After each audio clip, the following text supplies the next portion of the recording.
एक तुम्बा नाम का गांव था। उस गांव में एक बुढ़िया अपने पोते के साथ रहती थी। उनका घर एक सुनसान जगह पर था। उनके घर के आसपास किसी गांव वाले ने अपना घर नहीं बनाया था, क्योंकि सबको पता था कि उस घर में रहने वाली बुढ़िया श्रापित है। उसे एक शैतान का श्राप लगा था। उसका चेहरा बहुत डरावना हो गया था। उसका पोता उसे जंजीरों से बांध कर रखता था। उसके चेहरे में 2 बड़ी बड़ी कीलें लगी हुई थी। कभी कभी उसके अंदर का हैवान जाग उठता था तो वह अपने पोते को भी खाने की कोशिश करती थी। कहाँ मर गया तू? जल्दी मुझे आटे की गुड़िया दे, नहीं तो मैं तुझे ही खा जाऊंगी। दादी थोड़ा सब्र रखो, खाना ला रहा हूँ, बस अभी आया। फिर हीरा उसके लिए आटे की गुड़िया बनाकर लाता है और उसकी तरफ फेंक देता है। फिर वह बुढ़िया जानवरों की तरह उस आटे की गुड़िया को खाने लगती है। बहुत भूख लगी है। फिर वह आटे की गुड़िया को खाकर उसे थोड़ी तृप्ति मिलती है और वह कुछ शांत होती है। दादी तुम्हारी ऐसी हालत कैसे हो गई? बेटा, मैं आज तुझे एक सच बताने जा रही हूँ। इसके बारे में किसी गांव वाले को नहीं बताना, नहीं तो अनर्थ हो जाएगा। बहुत साल पहले मुझे जंगल में एक खजाने के बारे में पता चला था। उसे पाने के लिए मैं कुएं में उतरी। वहाँ एक शैतान था जो जन्म जन्म का भूखा था। उसकी कमर में एक सोने की पोटली बंधी हुई थी। मैंने उसकी तरफ आटे की गुड़िया फेंकी तो वह उसे खाने में मगन हो गया। तभी मैंने उसकी सोने की पोटली को खंजर से काट दिया। उसमें से सोने के सिक्के गिरे। मैंने उन्हें झट से उठाया और कुएं से जल्दी से बाहर आ गई। मैं अगली रात फिर से कुएं के अंदर गई। मैंने फिर से उसकी तरफ आटे की गुड़िया फेंकी और उसकी पोटली को खंजर से काट दिया और सोना इकट्ठा करने लगी। लेकिन उस दिन मेरा लालच मुझ पर हावी हो गया। मैं ज्यादा सोने के सिक्के इकट्ठे करने में लग गई। तब तक वह शैतान आटे की गुड़िया खा चुका था। अब मेरे पास उसकी भूख मिटाने के लिए कुछ नहीं था। मैं जल्दी से रस्सी के सहारे बाहर निकलने लगी। तभी उसने मेरी टांग पर काट लिया और मैं भी श्रापित हो गई। उस दिन के बाद से मेरी ऐसी हालत हो गई है। अगर मुझे समय पर आटे की गुड़िया नहीं मिली तो मुझे डर है मेरे अंदर का शैतान किसी दिन तुझे अपना शिकार बना लेगा। बेटा, मुझे अब ऐसी जिंदगी और नहीं जीनी। मुझे मुक्ति दे दे। मैं अब थक चुकी हूँ। मैं किसी दिन तेरी जान ले लूंगी। मुझ पर एक कृपा कर, मुझे अब मुक्ति दिलवा दे बेटा।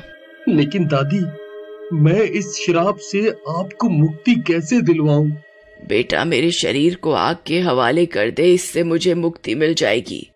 लेकिन तू कभी खजाने के लालच में उस कुएं की तरफ मत जाना।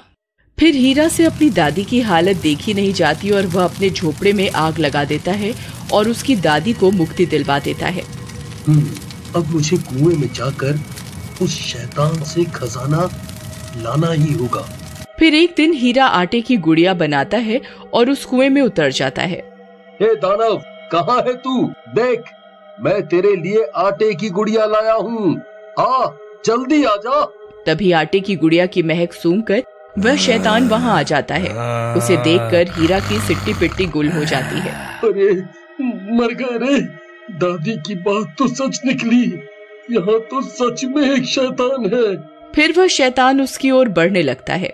तभी हीरा उसकी तरफ आटे की गुड़िया को फेंक देता है और वह शैतान उसे खाने लगता है। इसी का मौका उठाकर हीरा खंजर से उसकी सोने के सिक्कों की पोटली को फाड़ देता है और उसमें से सारे सोने के सिक्कों को इधर उधर बिखेर देता है। फिर सोने के सिक्के उठाना शुरू कर देता है। उसका लालच बढ़ता जाता है और वह सिक्के उठाने लगता है। तभी वह शैतान पूरी आटे की गुड़िया को खत्म करने वाला होता है। अरे मर गए रे। ये नास मिटा तो इतनी जल्दी पूरी गुड़िया ही खा गया। ये गुड़िया खत्म होते ही मुझ पर हमला करेगा। मुझे अभी यहाँ से निकलना होगा। हाँ। फिर हीरा जल्दी से रस्सी पकड़कर ऊपर कुएं से बाहर निकलने लगता है। तभी वह शैतान पूरी गुड़िया खा लेता है और उसका ध्यान हीरा की तरफ जाता है। तब वो भी रस्सी पकड़कर कुएं से बाहर निकलने की कोशिश करता है। लेकिन जैसे ही उसका हाथ कुएं से बाहर निकलता है वह जलने लगता है।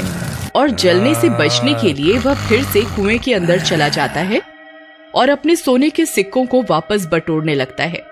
अरे वाह, आज तो मजा आ गया। मेरे हाथ 5 सोने के सिक्के लग गए। एक काम करता हूँ, कल बहुत सारी आटे की गुड़िया लेकर आऊंगा, फिर वो शैतान उन्हें खाने में मगन हो जाएगा और मैं सारे सिक्कों को इकट्ठा कर लूंगा। वाह। फिर इतना सोचकर हीरा आटे की गुड़िया बनाना शुरू कर देता है और 5 आटे की गुड़िया तैयार कर लेता है। मेरी तरकीब जरूर काम करेगी। फिर वह रात होने का इंतजार करता है। कुछ ही देर में रात हो जाती है और वह सारे आटे की गुड़िया एक पोटली में डालता है और कुएं में उतर जाता है। शैतान, कहाँ है तू? देख, तेरे लिए बहुत सारा खाना लाया हूँ। तभी सामने से 5 शैतान आ जाते हैं। हीरा उन 5 को देखकर दंग रह जाता है। अरे मर गए रे, दादी ने तो एक ही शैतान के बारे में बताया था, ये 5 कहाँ से आ गए? अब मैं क्या करूं? कहीं मैंने कोई गलती तो नहीं कर दी? मैं रोज एक गुड़िया लाता था तो एक ही शैतान आता था। हे भगवान, ये मैंने क्या गलती कर दी? इसके बारे में तो मैंने सोचा ही नहीं। अब क्या करूं? तभी वहाँ 5 शैतान आ जाते हैं और वे भूख के मारे तड़प रहे होते हैं। एक काम करता हूँ, इन 5 को एक गुड़िया खाने को दे देता हूँ, इससे मुझे यहाँ से भागने का वक्त मिल जाएगा। हाँ। फिर हीरा एक आटे की गुड़िया एक शैतान की ओर फेंकता है तो 5 शैतान उस गुड़िया के ऊपर टूट पड़ते हैं। कोई उसकी टांग खा जाता है तो कोई उसका सिर, और पलक झपकते वो 5 मिलकर उस गुड़िया को खा जाते हैं। अरे मर गए रे, इन 5 ने मिलकर एक झटके में गुड़िया हजम कर ली। अब क्या करूं? यहाँ से कैसे निकलूं? फिर वह बची हुई 4 गुड़िया को एक साथ उनकी तरफ फेंक देता है। 5 में से 4 शैतानों को एक गुड़िया मिल जाती है। वह 4 उन्हें खाने में मगन हो जाते हैं, लेकिन एक शैतान अभी भी भूखा होता है और हीरा की तरफ देख रहा होता है। अरे मर गया रे, इस नास मिटे के हिस्से में तो कुछ आया ही नहीं। अरे भागो रे। फिर जैसे ही हीरा रस्सी पकड़कर ऊपर से निकलने की कोशिश करता है, वो 5वां शैतान उसकी टांग पकड़ लेता है और उसकी टांग पर काट खाता है। अरे कब्बा, छोड़ मेरी टांग। अरे ये तूने क्या कर दिया कब्बा? फिर हीरा किसी तरह कुएं से बाहर निकलता है। अरे बहुत दर्द हो रहा है रे। हाय, अब मैं क्या करूं?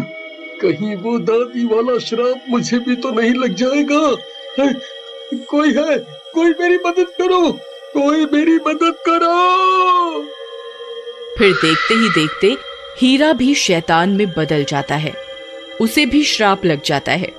फिर हीरा अपने दोनों हाथ और पैरों के सहारे चलने लगता है। उसे बहुत भूख लगती है और वह आटे की गुड़िया की खोज में पूरे गांव में भटकने लगता है।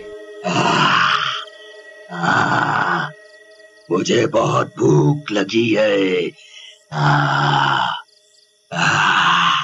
मैं किसी को नहीं छोड़ूंगा।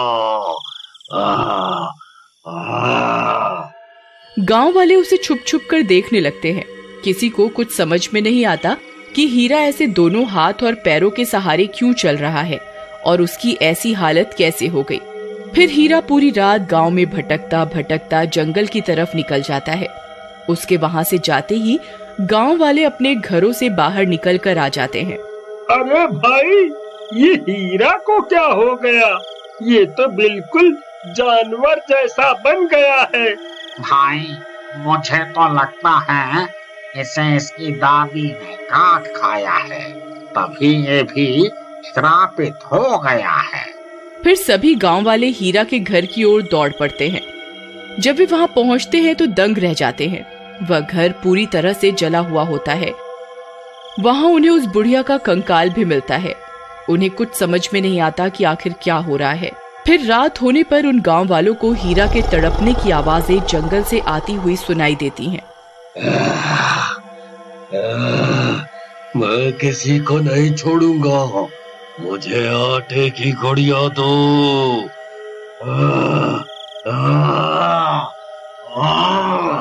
मुझसे और बर्दाश्त नहीं होता। अरे भाई, ये तो उसी हीरा की आवाज है। अगर ये गांव में आ गया तो सबको अपने जैसा बना देगा। अरे भाइयों, देखो हीरा इसी ओर आ रहा है, हमें इसे जला के मारना होगा, नहीं तो हम भी इसके जैसे बन जाएंगे। फिर जैसे ही हीरा वहां पहुंचता है, सभी गांव वाले मशाल उसकी तरफ फेंक देते हैं और हीरा जलने लगता है। गांव वालों, तुम्हारा बहुत बहुत शुक्रिया, तुमने मुझे मुक्ति दिलवा दी। मैं लालची बन गया था। मुक्ति। लेकिन वह कुएं का दानव आज भी उस कुएं में अपने शिकार का इंतजार कर रहा